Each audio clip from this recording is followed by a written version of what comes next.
Compañeras, muchas gracias. Compañeras, compañeros, militantes, dirigentes, amigas, amigos de Morena. Nos da muchísimo gusto hoy venir a Hidalgo, encontrarnos con la militancia de este extraordinario partido, movimiento que hemos construido entre todas y entre todos. Decidimos cuando iniciamos y fuimos electos ahora en el Congreso Nacional, que de arranque teníamos que venir a encontrarnos con la militancia, con todas y todos los que formamos parte de este proyecto de transformación, para que pudiéramos delinear juntas y juntos cuáles son las tareas, cuáles son las actividades que en unidad todos vamos a realizar para fortalecer a Morena. Hay que recordar una cosa, compañeras y compañeros. Morena hoy es la única alternativa que tiene la gente para poder mejorar su realidad, sus condiciones de vida, para poder tener oportunidades de futuro, para poder tener garantizado el derecho a la educación, a la salud, para poder pensar en la posibilidad de salir de la pobreza, para poder lograr tener mejores ingresos y mejores condiciones de trabajo. Es la única alternativa que tiene el pueblo de México. Y por eso a todas y a todos nosotros nos corresponde una responsabilidad histórica, más allá de las coyunturas, más allá de los procesos y de las diferencias que también, esa es parte de nuestra fortaleza, la pluralidad, pero más allá de eso, todos tenemos que estar a la altura porque tenemos que cuidar a nuestro movimiento. Si nosotros no cuidamos a nuestro movimiento y a este partido, ¿qué esperanza puede tener los adultos mayores? Pero a ver, les pregunto yo, les pregunto, a ver, compañeras, les pregunto, ¿qué alternativa puede tener un adulto mayor que se enferma o una gente joven, un estudiante, si no existiera Morena? ¿El PRI? ¿El PAN? Entonces, ¿nos vamos a comprometer o no de estar a la altura y cuidar a nuestro partido, pero sobre todo, se los digo a muchos que venimos de mucho tiempo atrás, que tenemos años luchando junto al presidente López Obrador? ¿No nos parece que una de las mejores formas de extrañarlo y honrarlo es cuidando su legado? ¿Sí o no? Eso nos corresponde a todos. Así que hoy venimos precisamente a decirles, cuidemos este vehículo de transformación y vamos a tener muchas tareas. Ya el proceso electoral está cerrando y viene un movimiento nuevo porque tenemos que hacer de Morena un Morena para las futuras generaciones. No es para ganar la siguiente elección ni la que viene, es para el futuro de este país. Hace apenas, pues cuánto, un par de semanas, un poquito más, terminó el mandato del presidente más querido que ha tenido nuestro país, Andrés Manuel López Obrador. Ese hombre que nos unió a todas y a todos, Es un honor estar con Obrador. Siempre lo va a ser.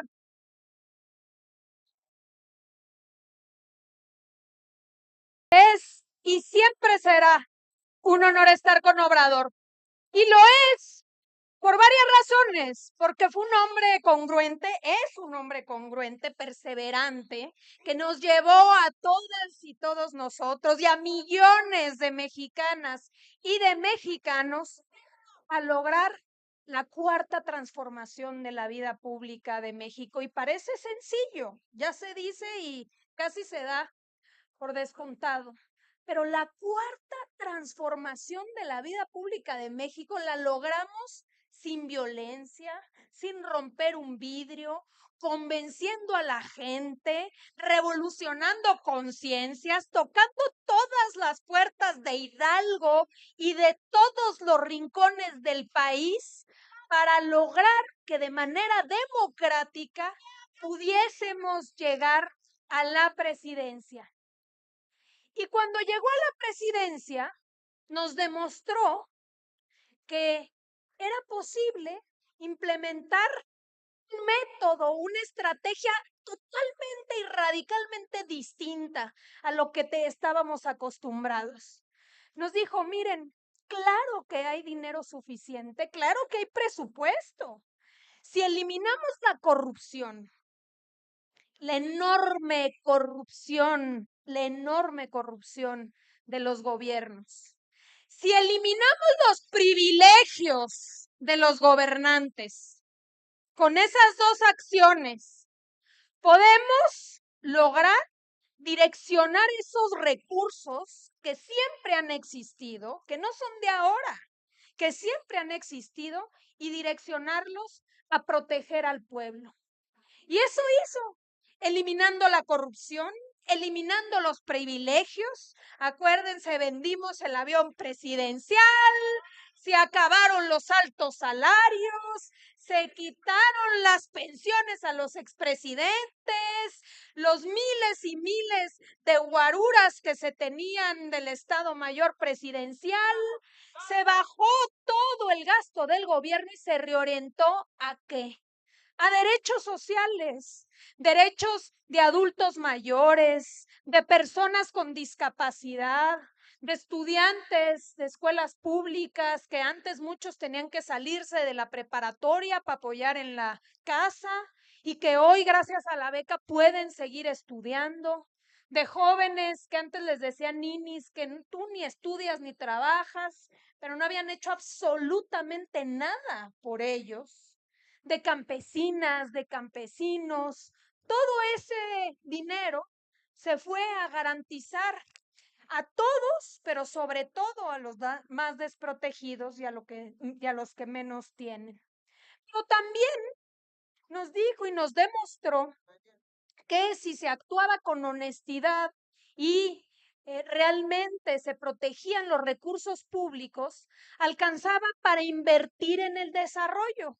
¿Y qué logró en 6 años? Ya hubiéramos querido ver un pedacito de eso. Antes solo había contratos a las empresas privadas, ¿no? Las famosas contratistas.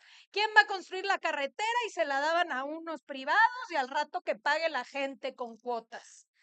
Nos demostró que había recursos suficientes para invertir en trenes, en aeropuertos, en puertos, refinerías, sistemas de riego, presas, carreteras, caminos rurales, hospitales, universidades. ¿Cuántas cosas no se pudieron construir gracias a la honestidad y el destino de estos recursos públicos? Eso nos demostró y nos abrió la cabeza a muchos de que claro que era posible transformar a este país. También una cosa adicional, ¿se acuerdan ustedes qué decían? Que si aumentábamos el salario mínimo, ¿qué iba a pasar? Inflación, iba a haber un desempleo encadenado, se iban a ir las inversiones, no iba a quedar una sola empresa en nuestro país ya nadie va a voltear a ver a México. No, no, no, nos decían, ustedes están destinados a ser un país con salarios de 87 pesos diarios. ¿A quién le alcanza un obrero, una obrera con 87 pesos al día? Y eso fue gracias a que el presidente dijo, vamos hacia adelante y aumentó el salario mínimo, el salario promedio, avanzamos muchísimo en esos derechos. También algo bien importante es que el presidente nos dejó una lección que todos tenemos que considerar, y es que cuando se actúa con honestidad, con convicciones y se tiene autoridad moral, no hay campaña de desprestigio que pueda manchar su legado. ¿Cuánto le intentaron? Bueno, hasta los periódicos más prestigiosos de Estados Unidos que estuvieron dale y dale y dale, los grandes dueños de las televisoras con una campaña feroz en su contra, y nada, se demostró que amor con amor se paga. ¿Sí o no?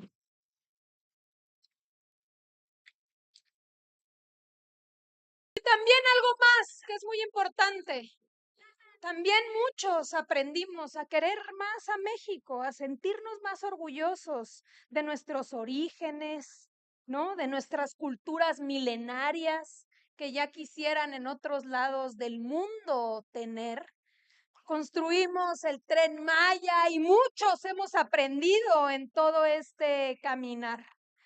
Pero ahora que el presidente se fue a Palenque a su merecido descanso y a seguir luchando, porque sigue luchando ahora, pero desde la escritura, desde el pensamiento, pues se cierra una etapa histórica en el cual todos aquí tuvimos el enorme privilegio y siempre vamos a tener en la vida el enorme orgullo de haber acompañado a ese presidente. Y se cierra esa etapa histórica.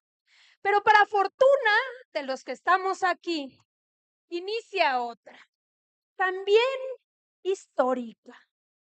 La primera mujer presidenta de nuestra patria. ¿Sí o no? Que hasta se le enchina a uno el cuero. Después de 200 años, presidenta, presidenta, presidenta, presidenta, presidenta. Así, así inicia la historia de la primer presidenta, de Claudia Sheinbaum Pardo, quien va a liderar esto que hemos denominado el segundo piso de la Cuarta Transformación.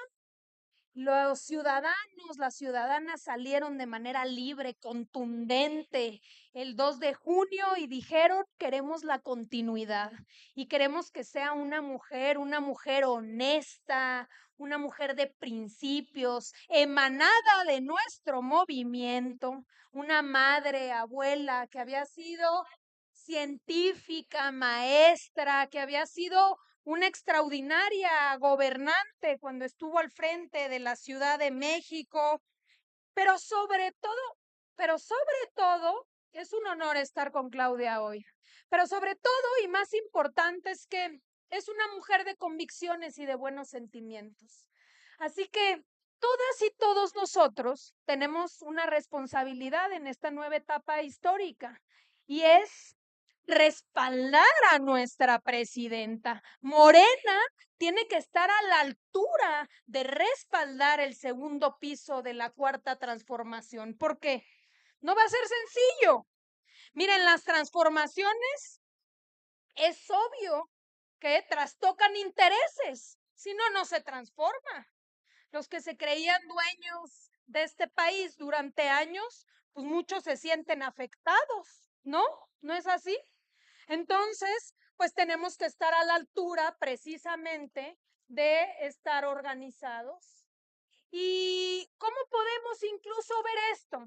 A ver, ustedes saben que parte del segundo piso de la cuarta transformación y de las transformaciones que se están haciendo, una tiene que ver con transformar el poder judicial, porque habíamos avanzado en el ejecutivo, ¿no? Limpiamos de corrupción y de privilegios. En el legislativo también, pero el judicial, ahí quedaron los altos sueldos de los ministros, aunque la Constitución decía que nadie puede ganar más que el presidente. Los ministros dijeron, no, sí, pero ellos, a nosotros no nos aplica ese artículo de la Constitución. Y siguieron ganando más de 400,000 pesos mensuales. Y sabemos también cómo muchísimo nepotismo, redes de complicidad y corrupción. Entonces el pueblo de México, todos ustedes, ayudamos y la propia presidenta fue a las plazas y decía, si nosotros tenemos 2/3 de la Cámara de Diputados y de Senadores, tenemos la posibilidad de reformar la Constitución. Y mucha gente que no era consciente de la importancia del Congreso, pues dijo, adelante. No solamente importa el presidente, también importa tener esa mayoría. Porque, ¿qué dice nuestra Constitución en el artículo 135? Que los únicos que pueden reformar la Constitución es el Congreso de la Unión, aprobado por 2/3 de sus integrantes y la mayoría de los congresos locales. Nadie más puede reformar nuestra Carta Magna. Y ganamos el 2 de junio y obtuvimos esa mayoría y reformamos al Poder Judicial y avanzamos en eso por un mandato del pueblo, pero ¿qué ha venido pasando? Que tenemos jueces que todos los días, magistrados, ministros, están bloqueando esta, pues no todos lo sabemos. Fíjense qué interesante, pero pareciera que todos lo sabemos, pero no es así. Tenemos que seguir informando, porque todas y todos tenemos que estar informados de lo que está sucediendo. Y parte de nuestra tarea es concientizar, no es decir, ya todos lo sabemos. Ya aquí todo el mundo está informado. A ver, les pregunto, ¿ustedes sabían que hace unos días una juez de Veracruz, y no por eso, los veracruzanos son gente decente, pero que una juez le instruyó a la presidenta de México que bajara del diario oficial de la Federación la reforma al Poder Judicial? Levante la mano quien sabía esta información. Digo, en honor a la verdad. No todos lo sabían. ¿Lo ven? Bueno, pues eso sucedió. Y lo hizo de manera ilegal. ¿Y por qué digo ilegal? De entrada, por dos razones. Porque los abogados, que miren que yo soy abogada, pero mi gremio le fascina decir, no, aquí entre abogados, porque la gente no entiende de leyes nada. La gente es la más informada y la que más sabe de esto. Pues resulta que la ley establece dos cosas que son muy importantes. Fíjense, en una parte, la ley de amparo señala que ni los ministros de la Suprema Corte, ni los magistrados, ni los jueces, ni ninguna autoridad debe conocer de juicios de amparo o debe excusarse, o sea, debe decir, yo no puedo resolver cuando tiene un interés personal en ese asunto o cuando ese asunto puede llegar a afectarle. Entonces, esta juez que se sentía que iba a, a afectarle a ella personalmente y a sus compañeros, aún así determinó decidir una suspensión. Pues la ley es clara. Si a ti tú no puedes ser juez y parte. Si a ti te afecta, tú debes excusarte. Eso establece la ley. Entonces, de manera ilegal, establece esa suspensión, pero aún más allá. La propia ley dice, cuando se trata de reformas constitucionales, que ya dijimos es el caso, no aplican las suspensiones de amparo. ¿Y aquí qué hizo? ¿Es reforma constitucional? y aún así, violando la ley, determinó una suspensión. Esto es muy importante, no solo que lo sepamos, sino que todos seamos conscientes de que no puede haber un poder por encima de otros. La democracia es la que hemos defendido siempre en Morena, y la democracia es la división de poderes. Y también la de la democracia significa la decisión del pueblo. Y el pueblo decidió por una reforma y por eso todos debemos respaldarla, ¿sí o no? Bueno, pues ¿qué vamos a hacer? De entrada, reorganizarnos. Vamos, no en el caso de esto, sino las tareas de Morena hacia adelante para tener un partido fuerte, que esté a la altura de todos estos bloqueos que van a venir hacia adelante.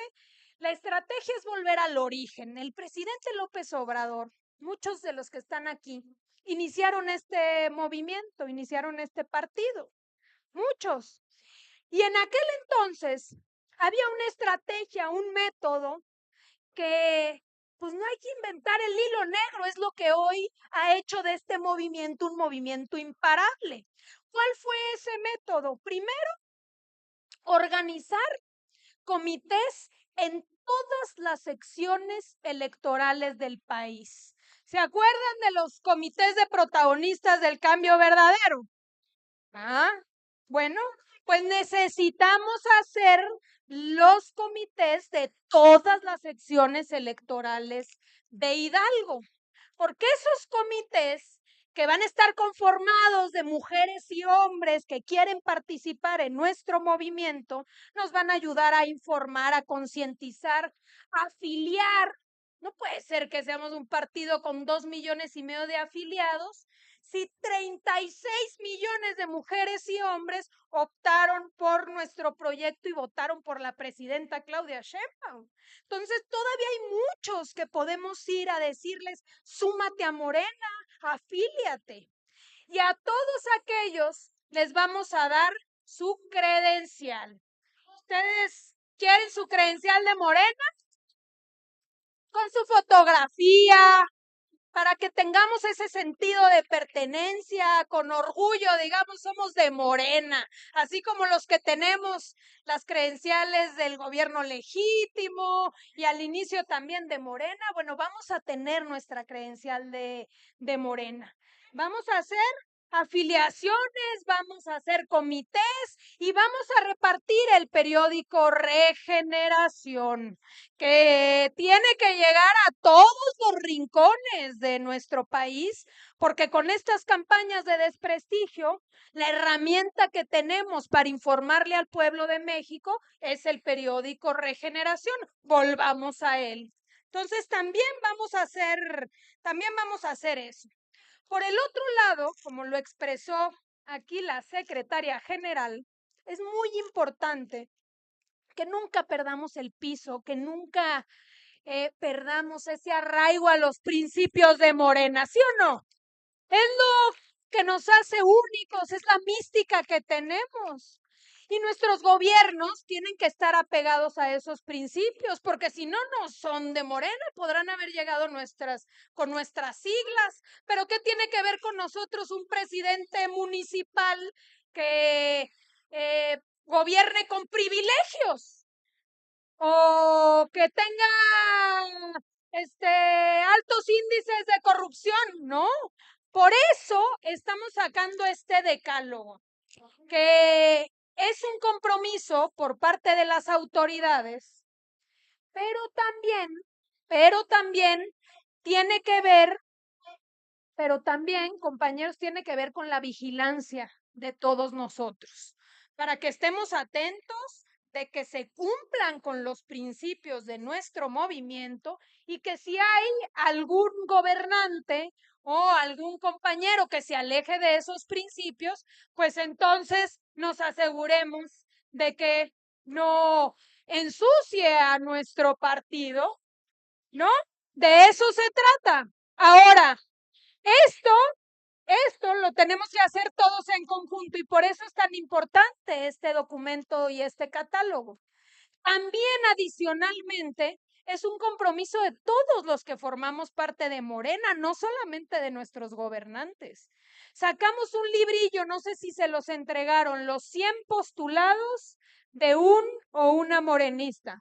Algunos se los dieron, algunos faltaron, aquí están diciendo que algunos no les entregaron, pero se los vamos a entregar a todos.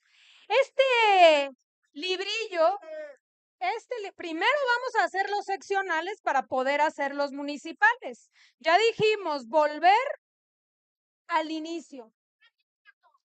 Primero vamos a hacer los comités seccionales no están, ojalá le pudiera decir yo que están, pero cuando los tengamos, entonces nos podemos seguir hacia adelante.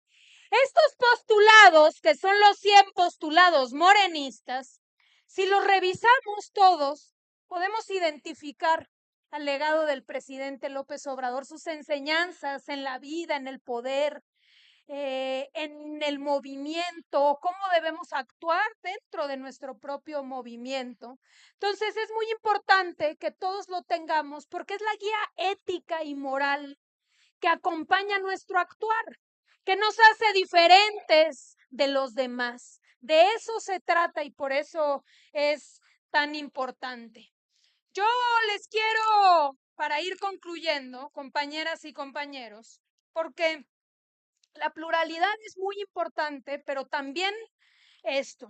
La presidenta, antes de pedir una pausa a nuestro partido, a su militancia, porque debe gobernar para todos, nos dejó algunas recomendaciones y sobre todo para varios que pues, hay ciertas molestias por ciertos procesos que consideran a lo mejor que no estuvieron apegados a los principios. Pero entonces vamos a hacer diferentes compromisos que tienen que ver con lo que la presidenta nos ha planteado. Fíjense ustedes. Primero, algo que sí es muy importante y que la presidenta nos lo dejó como una recomendación, es entender que hay que privilegiar la unidad, que todas y todos somos importantes en el movimiento, que podemos tener opiniones distintas, pero que la unidad es importante. Ahora, la unidad no significa que no haya, la unidad no significa que no haya otros puntos de vista que haya que tomar en cuenta. Pero lo más importante para seguir adelante y para institucionalizar nuestros procesos es que haya reglas claras. Por ejemplo, cuando se trate de seleccionar candidatos y candidatas. Si tenemos reglas claras y respetamos nuestros estatutos, entonces, pues no necesariamente debe haber ninguna inconformidad, porque entonces ya todos sabemos cuáles son las reglas del juego y todos tenemos derecho a participar, pero sabemos cuál va a ser el método. ¿Cuál es el método que debemos retomar y que fue el método que nos llevó a construir este movimiento y que nos enseñó el presidente López Obrador? Las encuestas. Ese ha sido el mecanismo que nos ha ayudado. Pero no solamente las encuestas, son dos. Fíjense bien, escúchenme. Hay dos que no todas se han respetado, pero que tenemos que regresar al respeto absoluto de nuestro estatuto. Uno es regresar a las tómbolas, ¿sí o no? ¿Se acuerdan? Para que la militancia de a pie, una locataria de un mercado, un campesino que forma parte de nuestras filas, pueda llegar al Congreso. Hay que regresar a la tómbola. A eso hay que regresar. Eso nos llevó a que muchos militantes de a pie pudieran por primera vez soñar en representarnos y nos han representado dignamente. Lo otro tiene que ver con que existan consensos y si no hay consensos, que haya encuestas. Porque esa herramienta significa preguntarle al pueblo y que sea el pueblo el que decida quiénes son las mejores mujeres y los mejores hombres que tenemos en nuestras filas para representarnos con un compromiso que asumimos hoy desde hoy, que sea transparente, que sea abierto, informado, que todos sepamos cuáles fueron los resultados y que todos nos rijamos a eso, a lo que dicen nuestras reglas básicas. Porque si lo hacemos así, entonces cerramos las filas a las divisiones. Porque la derecha está moralmente derrotada, el PRI y el PAN, digo, están moralmente derrotados. En realidad, solamente internamente puede venir un problema. Entonces, ¿estamos o no de acuerdo en que respetemos esas reglas establecidas en nuestro estatuto, todas y todos? ¿Sí o no?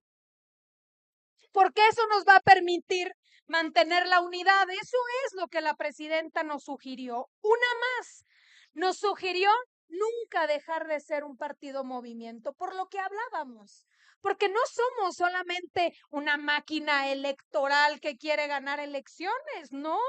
Hicimos este partido para luchar por cuestiones justas, para defender cuestiones que duelen en los pueblos, y por eso tenemos que tener un movimiento vivo.